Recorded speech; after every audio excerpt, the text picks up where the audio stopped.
وہ 3 خاص لوگ جو دنیا میں کہیں بھی پاسپورٹ کے بغیر جا سکتے ہیں۔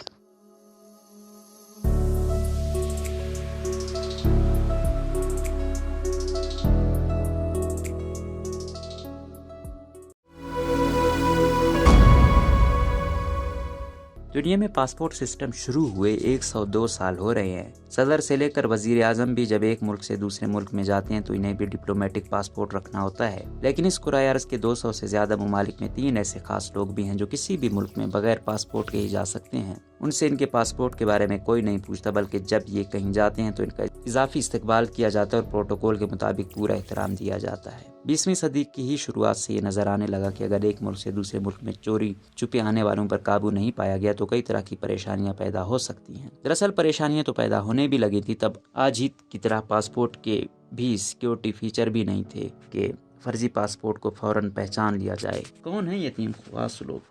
بات یہ جانتے ہیں کہ کون سے وہ 3 خاص لوگ ہیں جنہیں دنیا میں کہیں بھی جانے کے لیے پاسپورٹ کی ضرورت نہیں ہوتی۔ یہ خاص لوگ برطانیہ کے بادشاہ اور جاپان کے شہنشاہ اور مہارانی ہیں۔ چارلس کے کنگ بننے سے پہلے خاص اختیار ملکہ الزبتھ کے پاس تھا۔ جب چارلس برطانیہ کے بادشاہ بنے، جیسے ہی چارلس برطانیہ کے بادشاہ بنے تبھی ان کے سیکریٹری نے اپنے ملک کی وزارت خارجہ کے ذریعے سبھی ممالک کے پاس یہ دستاویزی پیغام بھیجا کہ اب برطانیہ کے کنگ چارلس ہیں، لہٰذا انہیں کہیں بھی پورے اعزاز کے ساتھ آنے جانے کی اجازت دی جائے، اس میں کوئی روک ٹوک نہیں ہو، ساتھ ہی ان کے پروٹوکول کا بھی خاص خیال رکھا جائے۔ جاننے میں کہ جاپان کے شہنشاہ اور مہارانی کو یہ خاص اختیار کیوں ملا۔ فی الحال جاپان کے شہنشاہ ناروتو ہیں، جبکہ ان کی اہلیہ مساکو اووا جاپان کی مہارانی ہیں۔ انہوں نے اپنے والد اکیتو کے شہنشاہ کا عہدہ چھوڑنے کے بعد یہ سنبھالا ہے۔ جب تک ان کے والد جاپان کے شہنشاہ تھے تب تک انہیں اور ان کی اہلیہ کو پاسپورٹ رکھنے کی ضرورت نہیں تھی، لیکن اب انہیں بیرون ملک جانے کی صورت میں ڈپلومیٹک رکھنا ہوگا۔ 28 سالہ اکیتو سال 2019 تک جاپان کے شہنشاہ رہے۔ اس کے بعد انہوں نے شہنشاہ کا عہدے سے ریٹائر ہونے کا فیصلہ کیا۔ وزیر اعظم اور صدر کے لیے دنیا کے سبھی وزیر اعظم اور صدر جب دوسرے ملک میں جاتے ہیں تو انہیں پاسپورٹ رکھنا ہوتا ہے۔ بس ان کے پاسپورٹ ڈپلومیٹک پاسپورٹ ہوتے ہیں، لیکن انہیں میزبان ملک کے ذریعے پورا پریویلیج دیا جاتا ہے۔ انہیں خود ذاتی طور پر امیگریشن حکام کے سامنے پیش نہیں ہونا پڑتا اور سیکیورٹی جانچ اور دیگر کارروائیوں سے بھی انہیں چھوٹ ملتی ہے۔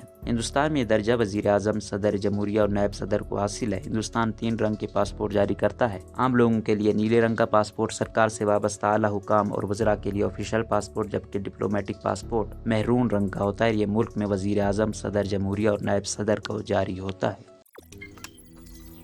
روزنامہ قدرت کی ویڈیو دیکھنے کے لیے ابھی یوٹیوب چینل پر سبسکرائب کریں اور بیل آئیکن پر بھی کلک کریں۔